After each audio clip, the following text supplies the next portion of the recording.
যৌবন কাল হারায় গেলে আর কখনো ফিরে আসবে না। দুনিয়ার সব সম্পদ দিতে পারবেন, এটা আর ফিরায় আনতে পারবেন না। রাস্তা দিয়ে মুরব্বী মানুষ খুব চিন্তিত, হতাশাগ্রস্ত হয়ে মাথাটা নিচের দিকে দিয়ে হাঁটতেছেন।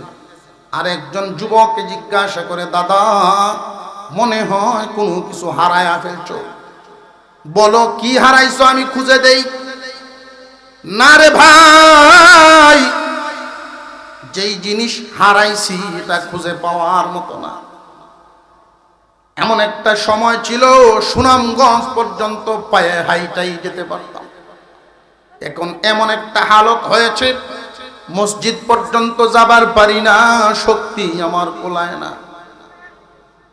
এমন একটা সময় ছিল এক ওয়াক্তের ওযু দিয়া সারা দিনের সব নামাজ পড়তে পারছি, ওযু বেশি সময় রাখতে পারছি, এক ওয়াক্তের ওযু দিয়া 3 ওয়াক্ত সারছি। কিন্তু এখন হালত এমন হয়ে গেছে, একবার ওযু করলে পুরো নামাজ শেষ করতে পারি না, এমন হালতে দাঁড়ায় গেছে। সেই ছিল আমার শক্তিশালী যৌবন কাল, দেখতে দেখতে যৌবন আমার কাছ থেকে হারায় গেছে। চিন্তা করতেছি যৌবনের কতটুকুন সময় আল্লাহর কাছে কাটাইলাম আর কতটুকুন সময় আমি বেহুদা কাজে নষ্ট করে দিলাম। মূল্যবান এই দৌলত যৌবন কাল, একজন মানুষ ইচ্ছা করলে শয়তানকেও খুশি করতে পারে, ইচ্ছা করলে আল্লাহর ওলিও হতে পারে। যৌবন কালের ইবাদত আমার আল্লাহর কাছে বড় পছন্দ। শাবাবাকা কাবলা হারামিক, যৌবন কালকে গনিমত মনে করো বার্ধক্য আসার আগে। যৌবন যখন মানুষের মধ্যে থাকে, ইচ্ছা করলেই যৌবন কালে গুনার কাজ করতে পারে। জেনে রাখবা যুবক ভাইয়ারা, খুব মনোযোগের সাথে শুনো, বর্তমান এমন একটা সময়, এমন একটা যুগ পার হচ্ছি আমরা। এই যুগে একজন যুবক চরিত্র হেফাজত করা অনেক কঠিন কাজ। এই যুগে যুবকদের যুবতীদের চরিত্র হেফাজত, আগুনের আংরা হাতে রাখা সহজ, কিন্তু যৌবন হেফাজত করা এত সহজ না। কারণ আগুনের আংরাটা যতক্ষণ হাতে থাকবে ততক্ষণ জ্বালাইবে, পুরাইবে। কিন্তু যৌবন এমন একটা আগুন, ভিতরে 24 ঘন্টাই জ্বালাইতে থাকে। এই জ্বালায় যারা জ্বলে না, এই পুরায় যারা পুরে না, আল্লাহর ভয়ে নিজের চরিত্র হেফাজত করতে পারে। দুনিয়ার কোনো সাক্ষী নেই, বন্ধু বান্ধবে দেখবে না, আত্মীয় স্বজন দেখবে না, আব্বা চাচারা কেউ দেখবে না। যার সাথে খারাপ কাজের ইচ্ছা করেছে সেও রাজি। সুন্দর পরিবেশ পেয়েছে, একদম চোখের আড়াল, ইচ্ছা করলেই মনোবাসনা পূরণ করতে পারে। কিন্তু যেই যুবক আল্লাহর ভয়ে চরিত্র হেফাজত করবে, গুনার কাজটা করবে না, এদের জন্য আল্লাহর ঘোষণা, আমি আল্লাহ এদেরকে জান্নাতের উঁচা মাকাম দিব। মহান মৌলাই করিম এই যৌবনের একটা নূর আছে, প্রত্যেক যুবক যুবতীর গায়ে এই নূর ঢেলে দেওয়া হয়। যারা যৌবনের হেফাজত করতে পারে, চরিত্র অবৈধভাবে নষ্ট করে না। অবৈধ বলতে কি বুঝায়? মুসলমান অবৈধ আর বৈধ চিনা তো দরকার আছে না নাই? কোন রাস্তায় যৌবন আপনি ব্যয় করতে পারবেন, কোন রাস্তায় পারবেন না। বৈধ আর অবৈধ, বৈধভাবে পারা যাবে, মনের খায়েশ পূরণ করা যাবে, অবৈধভাবে মনের খায়েশ পূরণ করা যাবে না। আমরা যারা দাঁড়িয়ে আছি, বসার ব্যবস্থা তো অবশ্যই আছে এখনো আপনাদের সামনে। একটু আলসিটা ভাঙ্গিয়া মন লাগায় বয়ে পড়ে। কোরআনের মজলিস বসলেই নাকি, বসলেই নাকি। আপনি কি ভাবতেছেন? পায়ের জুতাটা খুলতে হবে, জুতাগুলো হেফাজত করতে হবে। আরে কোরআনের মজলিস, আজমত অন্তরে ঢুকান, আজমত ঢুকান, মজলিসকে দাম দেন, আপনার দাম বেড়ে যাবে। এখানে এসে অলসতা করতে নেই। আলেমুল আমাদের সামনে নিজেকে ছোট করে সোজা বসে যাওয়া। আপনি যখন এখানে বসে যাবেন, আপনার বসাটা একদল দামি সৃষ্টির সাথে মিশে যাবে, দামি মাখলুকের সাথে মিশে যাবে। সেই মাখলুক কারা? আমাদের এই মাহফিলের চতুর্পাশে একদল ফেরেশতা বসে যায়। সুবহানাল্লাহ। ওই মজলিসগুলো যেখানেই হয়, একদল ফেরেশতা আল্লাহর সৃষ্টি, এই মাখলুক বৈশা যায়। যার বসাটা ফেরেশতার বসার সাথে মিলে যায়, তার গুনাহ মাফ। ফেরেশতারা কেমনে বসে, তাদের আজমত কত! আমরা যখন আসমানের দিকে তাকাই, আকাশের তারকাগুলো বাতির মতো ঝলমলে দেখতে পাই। আসমানের ফেরেশতারা, রাতে উড়নেওয়ালা ফেরেশতারা, ডিউটিরত ফেরেশতারা যখন আকাশে উঠতে থাকে, এই মাহফিলগুলো তারকার মতো বাতির মতো ঝলমলে দেখতে পায়। আল্লাহকে জিজ্ঞাসা করে, আল্লাহ জমিনে কি বাতি জ্বালাইছো? ওই জমিনে বাতি কি? আল্লাহ বলেন, আমার আলোচনা হয়, আমার হাবিবের আলোচনা, কুরআন হাদিসের আলোচনা। একদল মানুষ বসছে, যেইখানে কুরআনুল কারীমের আলোচনা হয়, এখানে নূর জ্বলে। যেইখানে রাসূলের হাদিসের আলোচনা হয়, ওইখানে নূর দেখা যায়। আল্লাহর ফেরেশতারা, আল্লাহর রাসূলের আলোচনা হয়, আল্লাহর ওলিদের জীবনী, ওলিদের তাজকিরা করা হয়। এমনি চতুর্পাশে আইসা আল্লাহ যত বড়, আল্লাহর নামের আলোচনাও তত বড় শানওয়ালা। এই সম্মান মর্যাদা অন্তরে স্থাপন করে ফেরেশতারা এইভাবে লেপ্টে বসে যায়। ওই বসার সাথে আল্লাহর কিছু বান্দা বান্দির বসাও যখন আজমতের সাথে মিলে যায়, আল্লাহ বলেন, এদের জিন্দেগীর গুনাহ মাফ হয়ে যায়। এই জন্য বসার কথা বলি, এই জন্য বারবার বসার কথা বলি। কুরআনুল কারীমের আলোচনা খুব আজমতের সাথে বসে শোনা, এটা আদব। আমরা প্রত্যেকের সামনের ফাঁকা জায়গা বন্ধ করে বসবো, প্রত্যেকের সামনের ফাঁকা জায়গা বন্ধ করে বসবো। আমরা একটু জিকিরের সাথে একটু সামনের দিকে আগায় যাই। লা ইলাহা ইল্লাল্লাহ, লা ইলাহা। প্রত্যেকেই হরকত করেন, লড়েন, প্রত্যেকেই লড়েন। লা ইলাহা ইল্লাল্লাহ, লা ইলাহা, লা ইলাহা ইল্লাল্লাহ, লা ইলাহা। প্রত্যেকেই জায়গা ছাড়ছি না এখনো, সবাই জায়গা ছাড়ি নাই। আমরা জিহাদে পাঠাইলে গতিরে যে কি হইল আল্লাহ জানে। আমরা যেই মুজাহিদ, প্রত্যেকেই জায়গা ছাড়ি, প্রত্যেকেই সামনে আসি। পিছনের ভাইরা দাঁড়ায় আছেন এখনো, তারা বসার জায়গা পাচ্ছেন না। লা ইলাহা ইল্লাল্লাহ মুহাম্মাদুর রাসূলুল্লাহ। যৌবনকালের ইবাদত আল্লাহর কাছে বড় পছন্দ। আমি দেখতে পাচ্ছি বেশিরভাগই যুবক ভাইয়েরা, যুবক তুমি যখন সেজদা দাও, আল্লাহর কুদরতি পাগুলো কপালের নিচে ধরে দেন। যুবকের নাকের গরম শ্বাস। আল্লাহ বলেন, ফেরেশতারা আমার এই যুবক আমাকে কুদরতি পায়ে সেজদা মেরে দিল। এই যুবক তো ইচ্ছা করলে গুনাহে লিপ্ত থাকতে পারত, আমি আল্লাহর কুদরতি পায়ে সেজদা দেয়, আমার হুকুম মানে। তোমরা সাক্ষী থাকো, তোমরা সাক্ষী থাকো, আমার বান্দাকে আমি মাফ করে দিচ্ছি। যৌবনের ইবাদত আল্লাহর কাছে বড় পছন্দের। বুড়া হইলে তো মানুষ ইবাদত করে, ওই বুড়া হইলে যায় না মানুষ ইবাদত। কারণ আমরা শেষ ঠিকানা, প্রত্যেকের শেষমেশ একটা জায়গা আছে, যায় না মাছ শেষমেশ জায়গা গোনানো যায় না মাছ, এটা হলো সর্বশেষ জায়গা। কারণ এখানেও না গেলে পুতের বউ গাইল ফেলে, আব্বা বুড়া হয়েছুন নামাজ পড়ুন না, কিরম লাগে না, যন্ত্রণা রাখতে বললাম। জোয়ান থাকতে কই বই কইছে না, তখন বুড়ো হয়েছে দেখি কি বিহুটে পড়লাম। জোয়ান থাকতে তো একজন জোয়ান মানুষ এই কথা কেউ কয় না।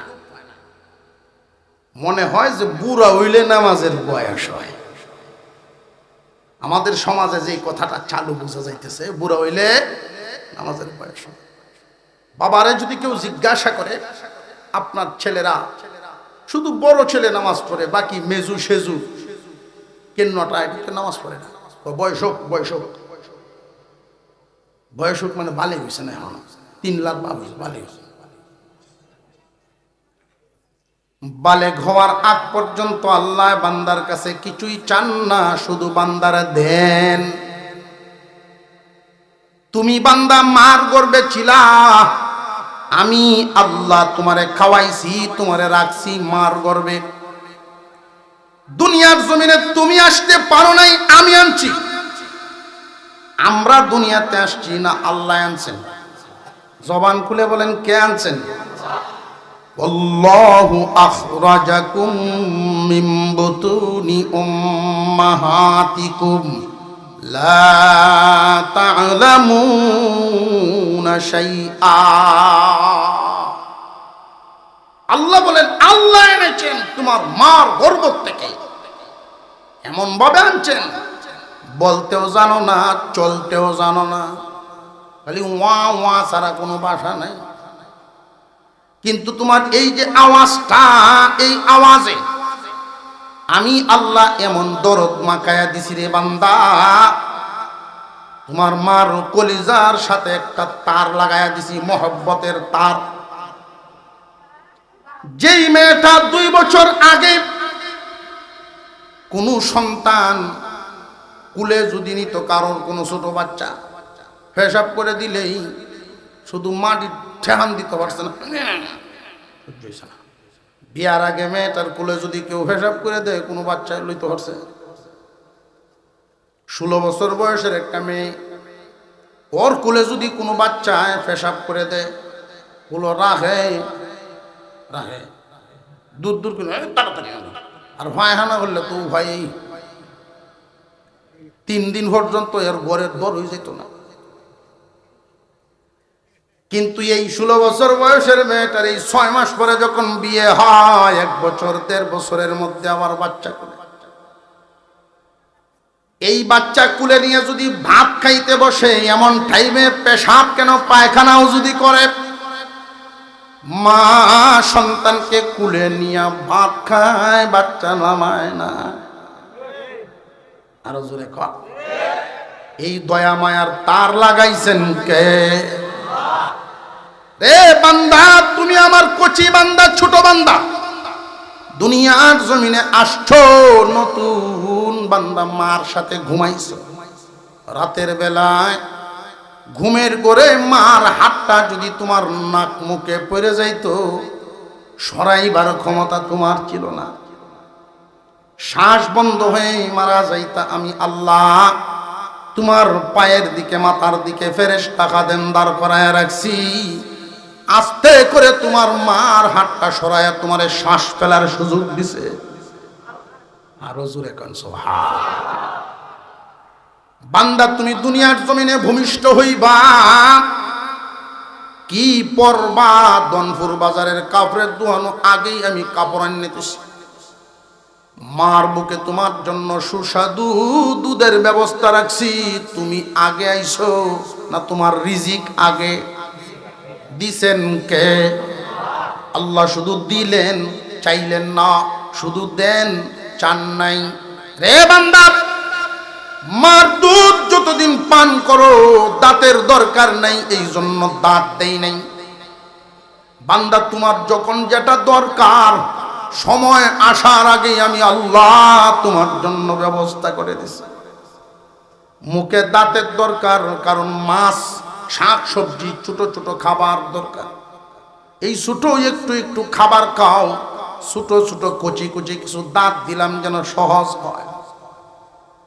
আবার আরেকটু যখন তুমি বড় হইছো, এই দাঁতে চলতো না, কারণ বাপে কুরবানি দেয়, দাদায় কুরবানি দেয়, হাড্ডি কামড় দিবা।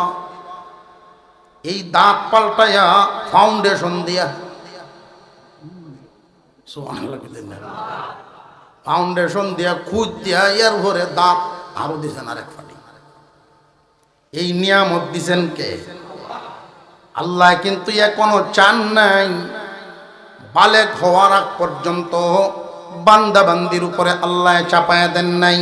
যখন তুমি বালেগ হয়ে গেছো এর আগ পর্যন্ত আল্লাহ শুধু দিছেন বান্দারে তোমারে আমি এতদিন দিলাম, এখন তুমি পরিপূর্ণতায় পৌঁছে গেছো, আমারে দেও। যদি আমারে দিবার পারো তাহলে তোমারে আমি একটা পুরস্কার দেব, পুরস্কারটার নাম জান্নাত। যেই বান্দা বান্দি আল্লাহর হুকুম মানবে, আল্লাহর পাওনা আদায় করবে, আল্লাহ তাদেরকে শান্তি দিবেন। কয় জায়গায়? আমরা মানুষ অন্যান্য প্রাণীদের মতো নই, অন্যান্য প্রাণীদের কোনো ভয় নেই, কোনো চিন্তা নাই। আমরা আশরাফুল মাখলুকাত, আমাদের মর্যাদা কম না বেশি? মহান মৌলাই করিম আমাদেরকে নিয়ামত বেশি দিয়েছেন। এই দুনিয়ার জমিনে সবচাইতে ইজ্জত সম্মান আপনি আমার আল্লাহ বানায়া দিয়েছেন। বিশাল দেহের অধিকারী একটা হাতি, এই হাতিটা মানুষকে মানে কেন মানে জানেননি? ফেরেশতার এলান তার কানে শোনায়া দেওয়া হয়েছে। মানব জাতি আশরাফুল মাখলুকাত, আল্লাহ সম্মান বাড়ায়া দিছেন, সুতরাং হাতি মানুষকে মানতে বাধ্য হয়ে গেছে। গরু ছাগল সমস্ত প্রাণীরাই মানুষকে মানে।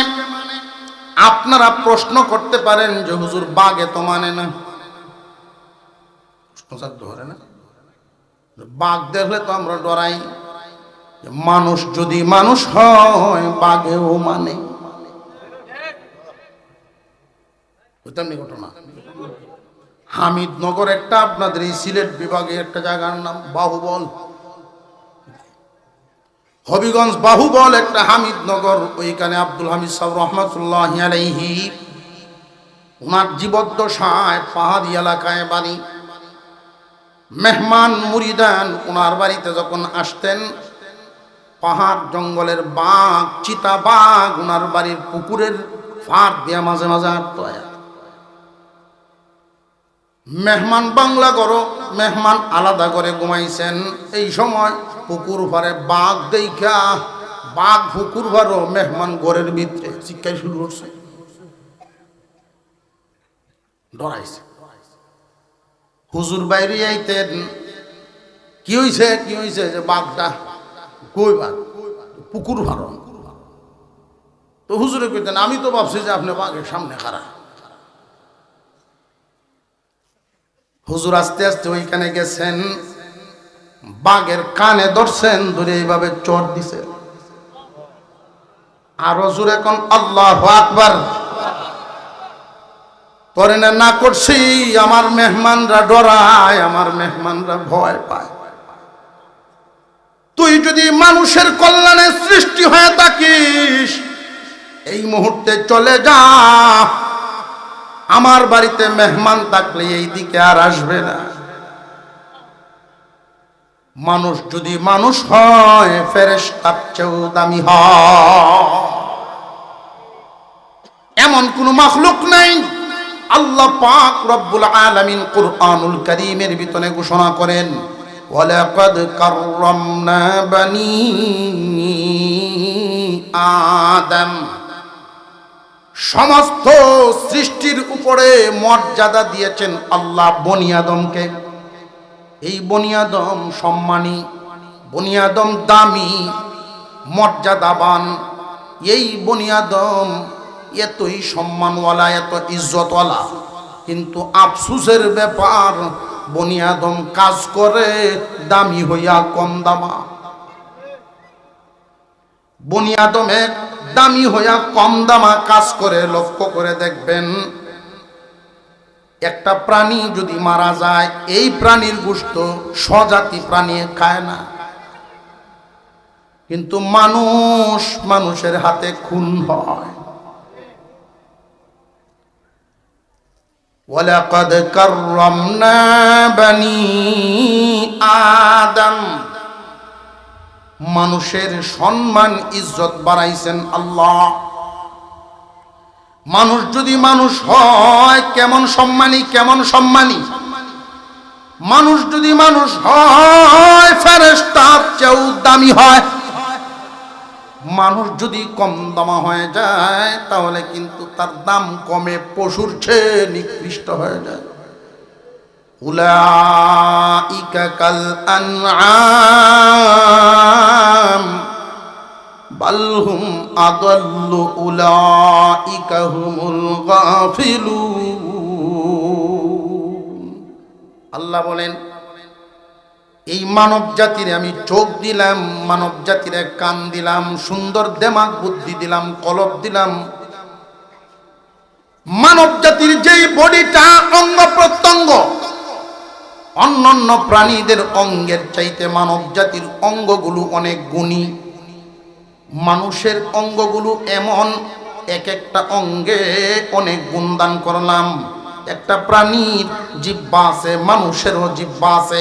অন্যান্য প্রাণী জিহ্বা দিয়ে শুধু খাবারের স্বাদ নিতে পারে, কিন্তু মানুষ এই জিহ্বা দিয়ে শুধু খাবারের স্বাদ নেয় না, এই জিহ্বায় কথা বলার শক্তিও দিলাম। মানুষ এত ইজ্জতওয়ালা, আমার নিয়ামত প্রাপ্ত, কিন্তু এই মানুষ যদি অমানুষ হয়, কান দিয়া আমার কালাম শুনে না, চোখ দিয়া ভালো মন্দ যাচাই করে চলে না, অন্তর দ্বারা সঠিক বেঠিক চিন্তা ভাবনা করে চলে না, ওই মানুষগুলো চতুষ্পদ জানোয়ারের ন্যায়, বরং এর চেয়ে নিকৃষ্ট। চতুষ্পদ জানোয়ার, নিকৃষ্ট কুকুর শুকুর জমিনে দুনিয়ার থেকে বিদায় হয়ে গেলে এদের নামে বিচার নাই, জাহান্নাম নাই। রে মানব জাতি, খুব লক্ষ্য করে শুনেন, আল্লাহ পাক রব্বুল আলামিন আমি আপনাকে বালেগ হওয়া পর্যন্ত শুধু দিলেন, চাইলেন না। যখন বালেগ পর্যন্ত পৌঁছে গেলাম, নারী বলেন পুরুষ বলেন, বালেগ পর্যন্ত যখন পৌঁছে গেলাম, আল্লাহর পক্ষ থেকে হুকুম, আল্লাহর পক্ষ থেকে বিধান দেওয়া হলো। কি কি বিধান? তেমন কঠিন করে দেন নাই, খুব সহজ। আল্লাহর পয়গম্বরের একজন সাহাবী নবীজির সামনে হাজির হলেন। ওগো আল্লাহর পয়গম্বর, আমি একজন গরিব, পরের জায়গা জমিতে কাজ করি। আমি একজন গরিব মুসলমান, কালিমা পরে মুসলমান হয়েছি। ইসলামকে আমার জন্য ছোট করে বুঝায় দেন, যেন আমল করে জান্নাত পাইতে পারি। আল্লাহর পয়গম্বর বলেন, তুমি কালিমা পড়েছো? জি হুজুর, আমি কালিমা আদায় করেছি। তুমি গরিব মানুষ, অন্যের ক্ষেত কামারে কাজ করে সংসার চালাও? জি হুজুর। আল্লাহর পয়গম্বর বলেন, শোনো, ইসলাম 5টা খুঁটির উপরে। 1 নাম্বার কালিমা। এই কালিমা তুমি আদায় করেছো, কালিমা পরে মুসলমান হয়েছো। বাকি রইল আর কয়টা খুঁটি? আরো জোরে।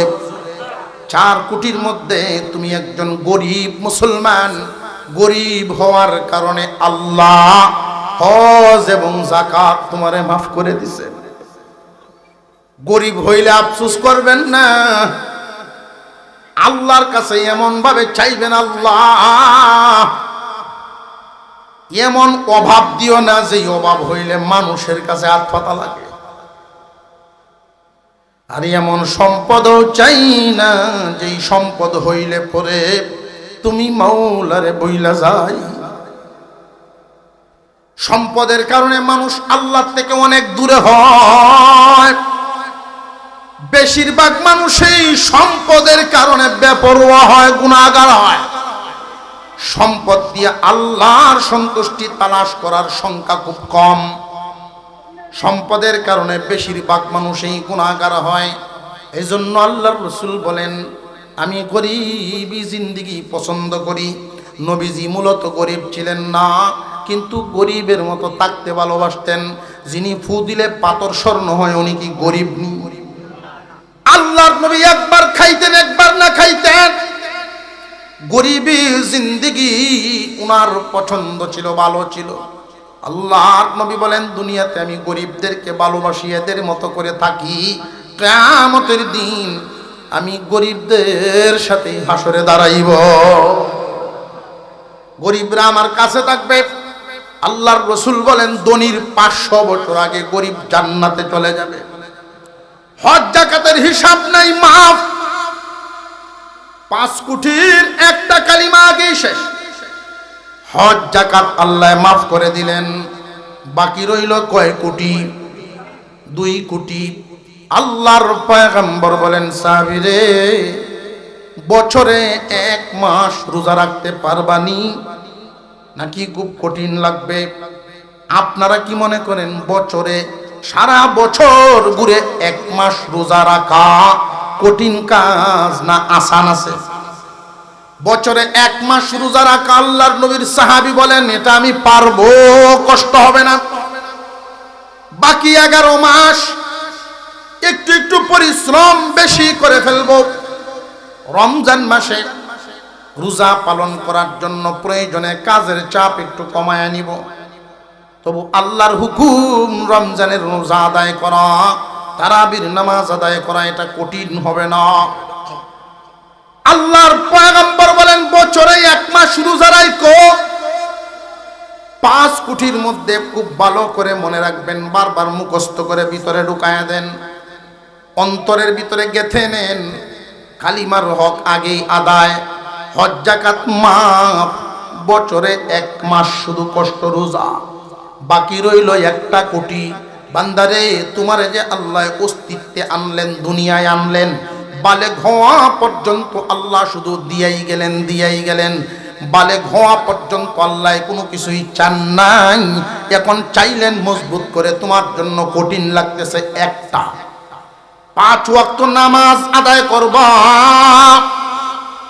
কষ্ট হলেও 5 ওয়াক্ত নামাজ তুমি আদায় করো, অভ্যাসে পরিণত করো, পরে আর তোমার কষ্ট হবে না। অভ্যাসে যদি পরিণত করো, এটারে যদি আমল বানাতে পারো, এমন অবস্থা হবে নামাজ না পড়লে ভালো লাগবে না, নামাজ না পড়লে শান্তি লাগবে না। আল্লাহ পাকের এমন বান্দাও জমিনে ছিলেন যারা জামাত ছাড়তেন না, জামাত কখনো ছাড়তেন না।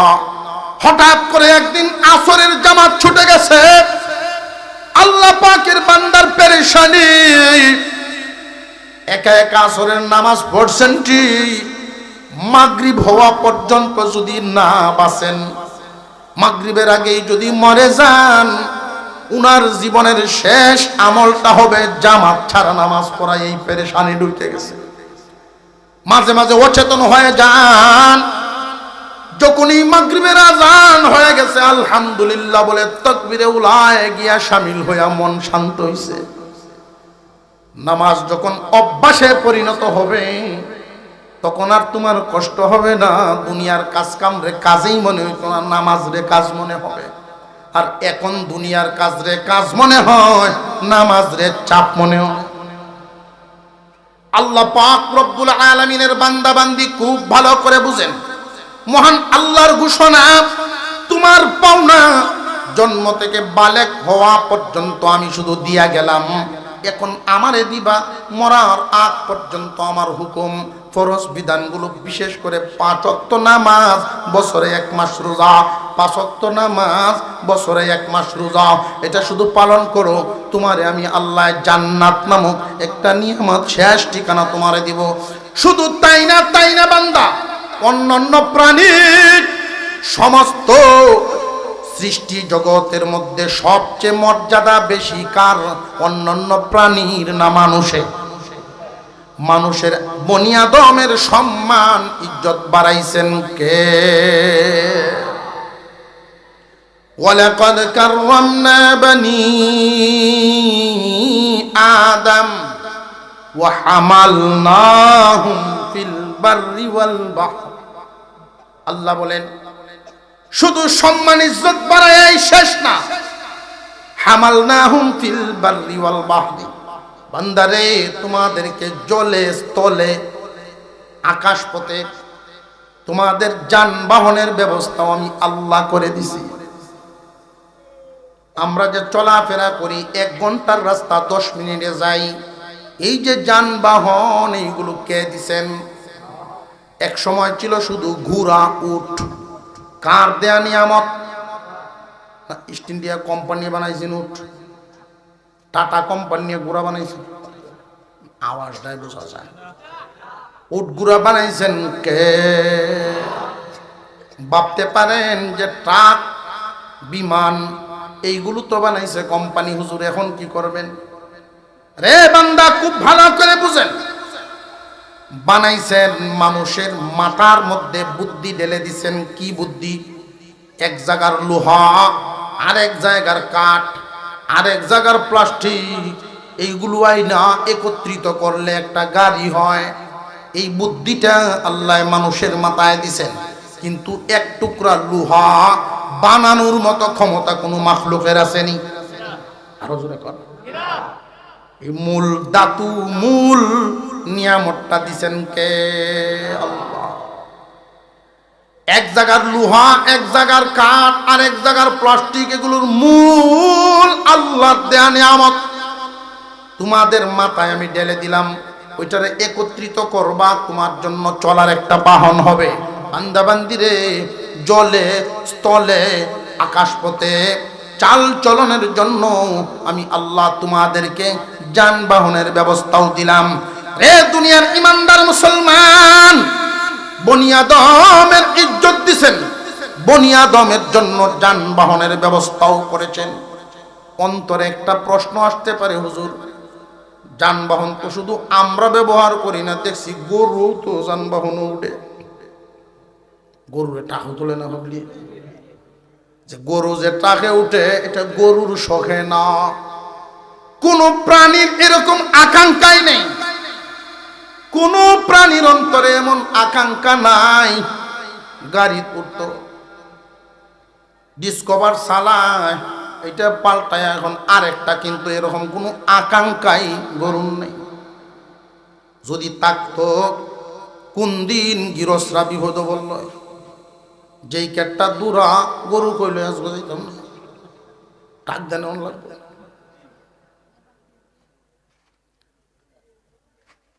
গরুর মনে এই আকাঙ্ক্ষা নাই। মহান আল্লাহ পাক আকাঙ্ক্ষাটা দিছেন মানুষের অন্তরে। তোমার ইজ্জতও বাড়ায় দিছেন, চলার ব্যবস্থাও দিয়া দিছেন। শুধু তাই না, আরেকটা নিয়ামত, ওয়ালাকাদ কাররামনা বানি আদম ওয়া হামালনাহুম ফিল বাররি ওয়াল বাহরি ওয়া রাযাকনাহুম মিনাত তাইয়্যিবাত।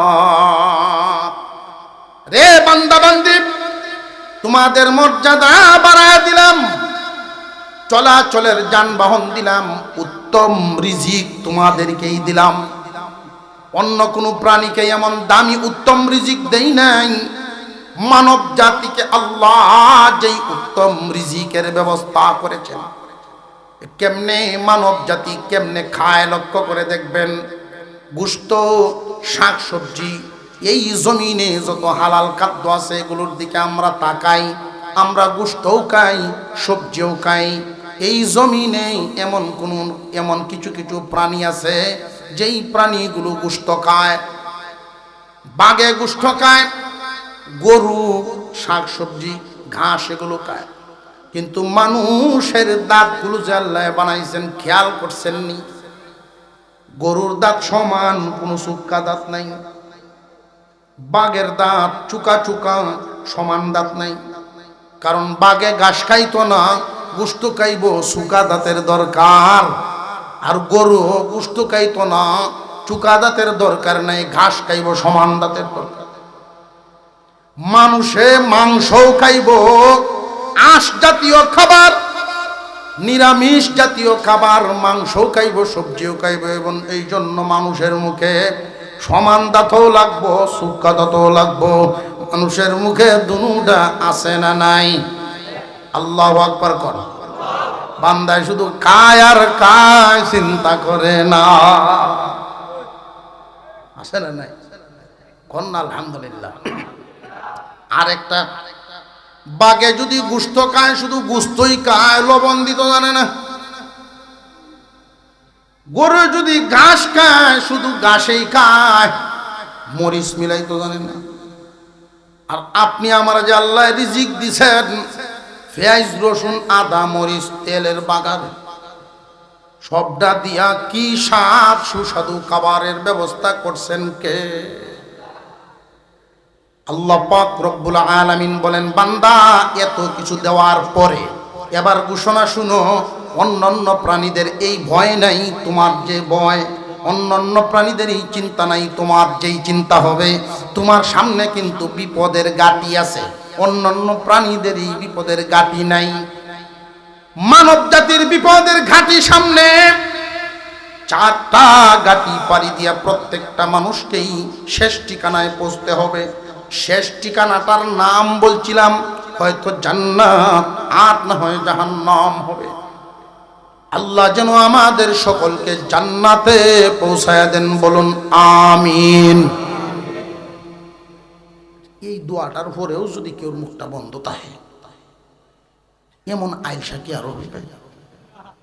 বড়ই গাছের তলে গিয়ে দুইজন শুইছে চিত্তইয়া, কি ব্যাপার? ফাঁকনা বড়ই, বড়ই গাছের তলে কেন শুইল? যে এই এলাকার মধ্যে এরা দুইজন হলো নাম করা অলস, এদের চাইতে বড় কোনো অলস এই এলাকার নাই। কেমন নাম করা?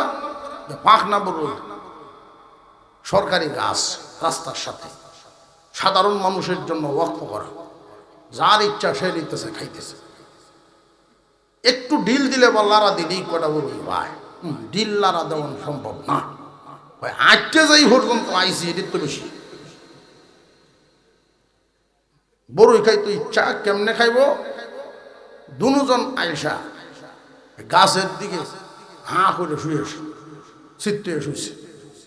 যদি আল্লাহর কুদরতে কোনো বড়ই মুখ পড়ে তাহলে খাইব। কেমন আইসা? একটু পরে একটু বাতাস আছে, আজতেই একটা বড়ই পড়ছে, সামান্য সাইটে দেয় গাল ভাই,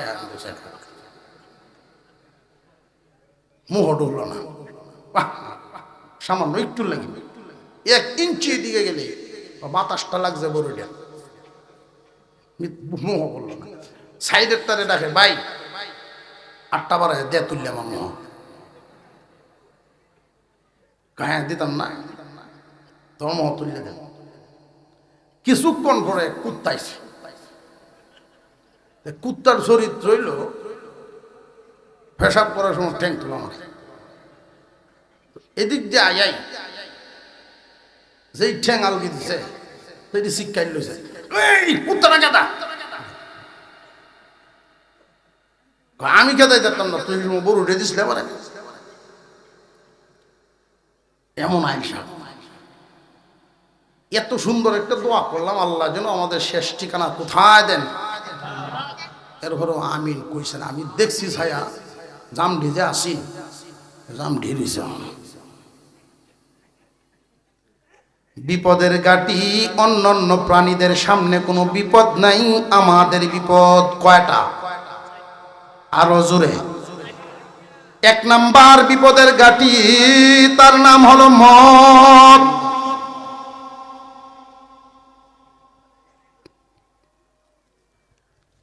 সামনে বিপদের গাটি, 1 নাম্বার বিপদ মালাকুল মত। মত নামক গাটি একটা আমাদের সামনে আছে না নাই? এমন কোনো মানুষ নাই যার অন্তরে মরণ নাই। মরণ যে লাগবো এই কথায় কোনো দ্বিমত নাই, পৃথিবীর সব মানুষ একমত। মরণের মাসলা লইয়া কোনো দ্বিমত আসেনি। কেউর কি ভিতরে এরকম আছে না মরণ লাগতো পারে, নাও লাগতো? নিশ্চিত মৃত্যুর গাঠি পাড়ি দিতেই হবে।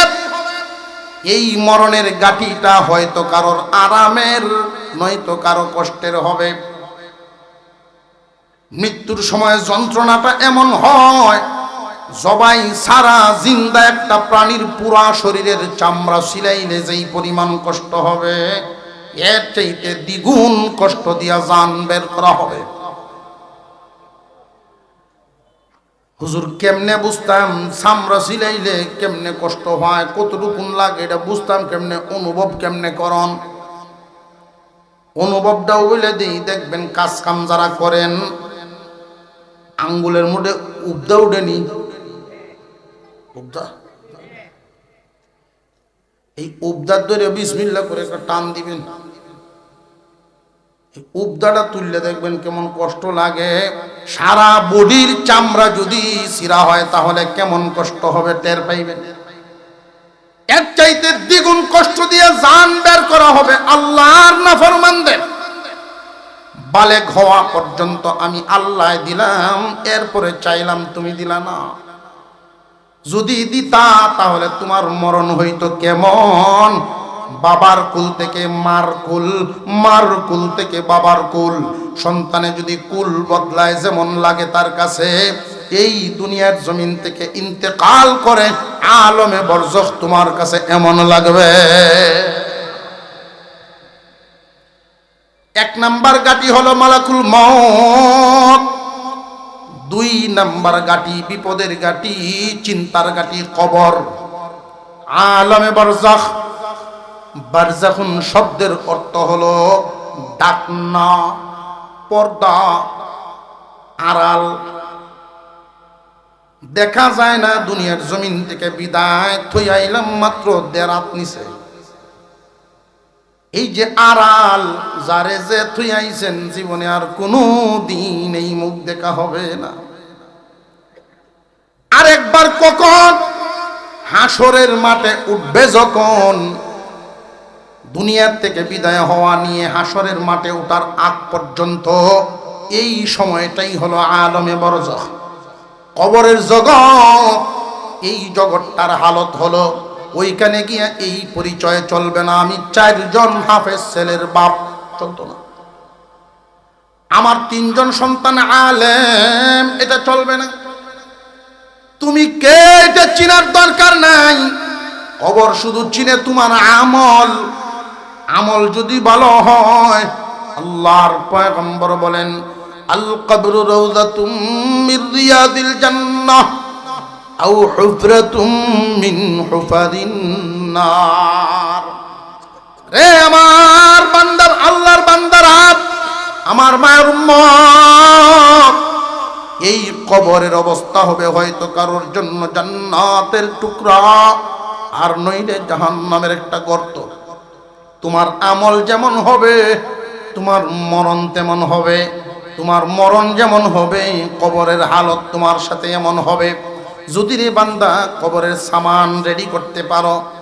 ফাতেমা রাদিয়াল্লাহু আনহা আল্লাহর পয়গম্বরের কলিজার টুকরা, হাসান হুসাইনের আম্মা, উনাকেই বলা হয়েছে ফাতেমা কবর নবীর মেয়ে বলেও ছাড় দিবে না, হাসান হুসাইনের আম্মা বলেও ছাড় দিবে না। তোমার আমল যেমন স্টেশনে তোমার সমাধান হবে তেমন। কবর একটা স্টেশন, অবস্থান করার জায়গা, কিছুদিন অবস্থান, এটা স্থায়ী জায়গা না। মার গর্ভ যেমন স্থায়ী আমাদের জন্য ছিল না, দুনিয়ার জমিনটাও যেমন স্থায়ী আমাদের জন্য না। কবরের জগৎও স্থায়ী না। থাকবো যতদিন, কেউ কষ্টে থাকবে, কেউ খুব সুখ শান্তিতে থাকবে। সুখের হালত কেমন হবে, কষ্টের হালতটা কেমন হবে, শুধু সামান্য একটু অনুভব করেন। যাদের কবরটা হবে জাহান্নামের গাড়া, খুব কষ্ট, খুব নির্যাতন। এক ওয়াক্ত নামাজ থেকে আরেক ওয়াক্ত নামাজ, এতটুকুন সময় অতিবাহিত হবে। বান্দা চিৎকার করে জিজ্ঞাসা করবে, ওগো আল্লাহর ফেরেশতারা, কত কোটি বছর চলে গেছে। আল্লাহর ফেরেশতারা বলবে, বান্দা নাফরমান, কোটি বছর যাই নাই, এক ওয়াক্ত মাত্র নামাজের সময় গেছে। তোমার কাছে তো দুনিয়া খুব মূল্যবান ছিল, নামাজেই পড়ছো না, টের পাইবা কেমনে? পক্ষান্তরে যারা আমল ঠিক করে গেছে, নামাজ সাথে নিয়েছে, নামাজের একটা বডি হবে, এই বডি তার সামনে দাঁড়াবে। কবরের আযাব তার দিকে আসতে থাকবে। ফজরের নামাজ একটা বডি নিয়ে তার সামনে দাঁড়াবে।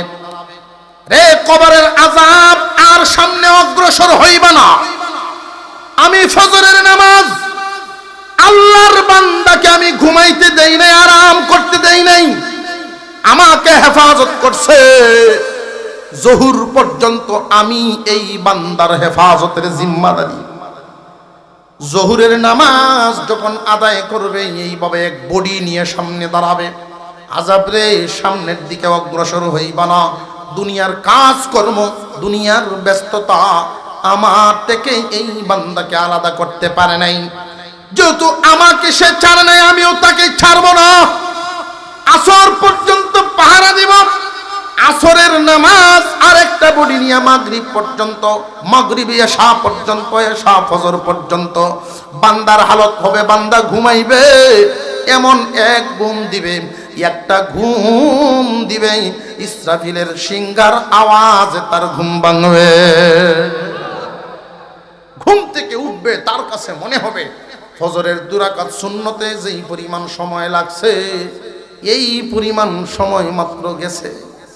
কবরের জগৎ, অথচ আল্লাহর পয়গম্বর বলেন সর্বশেষ যে ব্যক্তি দুনিয়া ছাড়বে, সর্বশেষ যে ব্যক্তি এই দুনিয়ার জমিন থেকে বিদায় হবে, ওই ব্যক্তিটাও 40,000 বছর কবরে থাকবো। হাসরের মাঠে যখন দাঁড়াবে, এই আর একটা বিপদের গাটি। 1 নাম্বার গেল মালাকুল মউত, 2 নম্বরে কবর, 3 নম্বরে হাসরের ময়দান। হাসরের মাঠে দাঁড়াইতে হবে। 4 নাম্বার ফুলসিরাত। এই 4টা গাটি পাড়ি দিবে, এরপরে শেষ ঠিকানা পাবে। জান্নাতি বলেন, জাহান্নামী বলেন, এই 4 গাটি পারি না দিয়া শেষ ঠিকানা যাওয়ার কোনো রাস্তা নাই। এই 4টা বিপদের গাঠি অন্য কোনো প্রাণীর নেই। এই বিপদ, এই চিন্তা একমাত্র আশরাফুল মাখলুকাত মানব জাতির। এই মানব জাতির এই চিন্তা থেকে বাঁচার একমাত্র একটা পথ, বাঁচার একটা উসিলা মহান আল্লাহ পাক রব্বুল আলামিন আমাদের জন্য রাখছেন। সেটা হলো কালামুল্লাহ, কুরআনুল কারীম। কুরআনুল কারীমের মর্যাদা, কোরআনের শান। পৃথিবীর জমিনে আসমানি কিতাব আরো নাজিল হয়েছে, কিন্তু অন্যান্য আসমানি কিতাব আর কুরআনুল কারীম সমান না। এই কুরআনুল কারীমের হেফাজত মহান আল্লাহ নিজ জিম্মায় রেখেছেন। দুনিয়ার জমিনে যারাই কোরআন গ্রহণ করবে, ওরাই কোরআনওয়ালা হবে।